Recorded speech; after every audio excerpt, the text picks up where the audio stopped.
सिर्फ मैं और प्रियंका ही जानते हैं राहुल ने ऐसा क्यों कहा। राजीव गांधी की जयंती का दिन था, पर बात सोनिया गांधी पर हो रही थी। वंदे मातरम वाला 15 अगस्त का जो उनका वीडियो वायरल हो रखा है, जिसे अमित शाह ने भी मुस्लिम तुष्टीकरण से जोड़ दिया है, यहाँ बात उसकी नहीं है। बात इस पर हो रही है कि सोनिया गांधी ने प्रियंका के बदले राहुल को क्यों राजनीति में आगे किया। जब राहुल को आगे कर ही दिया तो फिर मनमोहन सिंह की सरकार में उन्हें कभी मंत्री क्यों नहीं बनने दिया। सोनिया जब पीएम नहीं बनी तो पहले दावेदार तो प्रणब मुखर्जी थे, पर उन्होंने मनमोहन सिंह का नाम क्यों फाइनल करवा दिया। इन सब के बीच में पारिवारिक दोस्त रहे अमिताभ बच्चन से उनके रिश्ते किस बात पर बिगड़े, इन सब से पर्दा हटने वाला है, राज खुलने वाले हैं। सोनिया और क्या खुलासे कर सकती हैं राजधानी में, आज इसी की बात। नमस्कार, मैं हूं पंकज झा।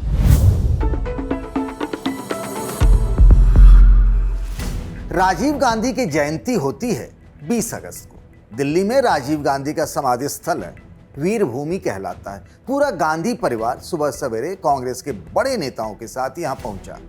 राजीव गांधी को श्रद्धांजलि दी गई। वहां से निकलकर पहले राहुल गांधी ने और फिर बाद में उनकी बहन प्रियंका गांधी ने एक भावुक पोस्ट किया। पिता की जयंती पर उनको तो उसमें याद किया ही गया, पर ज्यादा फोकस मां सोनिया गांधी पर रहा।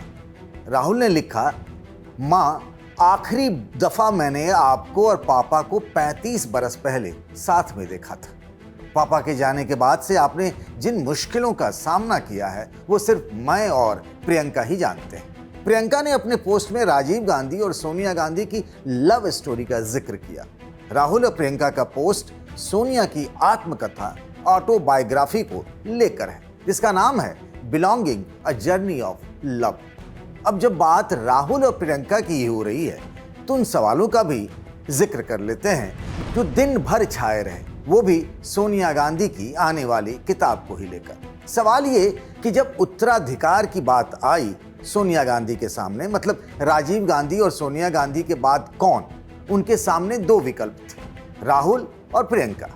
तो सोनिया गांधी ने प्रियंका के बदले राहुल को क्यों आगे किया, वो भी तब जब प्रियंका के बारे में कहा जाता था कि उनमें उनकी दादी इंदिरा गांधी का अक्स दिखता है। राहुल को हमेशा से ही राजीव का राजनीतिक उत्तराधिकारी मान लिया गया था, या फिर ये सोनिया गांधी का ही फैसला रहा कि राहुल ही आगे पार्टी को लीड करेंगे। अगर सोनिया ने किसी मकाम पर यह तय भी कर लिया कि राहुल ही आगे पार्टी का सारा कामकाज देखेंगे, तो जब मौका था, मतलब यूपीए की सरकार थी, सोनिया सबसे ताकतवर थी, तो उन्होंने राहुल को कभी मनमोहन सिंह की सरकार में मंत्री क्यों नहीं बनने दिया, जबकि उस वक्त के कई सीनियर नेताओं ने भी ये मांग उनसे की थी। जिज्ञासा ये भी है कि जब 2004 में कांग्रेस सरकार बनाने की स्थिति में आई, कांग्रेस ही नहीं उसके तमाम सहयोगी दल भी जब ये चाहते थे कि सोनिया गांधी ही प्रधानमंत्री बने, तो फिर उन्होंने ना क्यों कह दिया।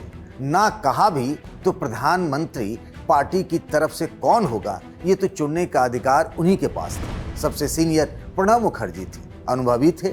फिर सोनिया ने उनकी जगह मनमोहन सिंह का नाम पीएम के लिए आगे क्यों बढ़ाया? क्या इसलिए कि सोनिया को उन पर ज्यादा भरोसा था? उन पर जो सुपर पीएम होने के इल्जाम लगते हैं, उसमें किस हद तक सच्चाई है? ये सारे सवाल कांग्रेस की राजनीति को लंबे अरसे से कवर करने वाले और इस पर कई किताबें लिख चुके रशीद किदवई ने उठाई।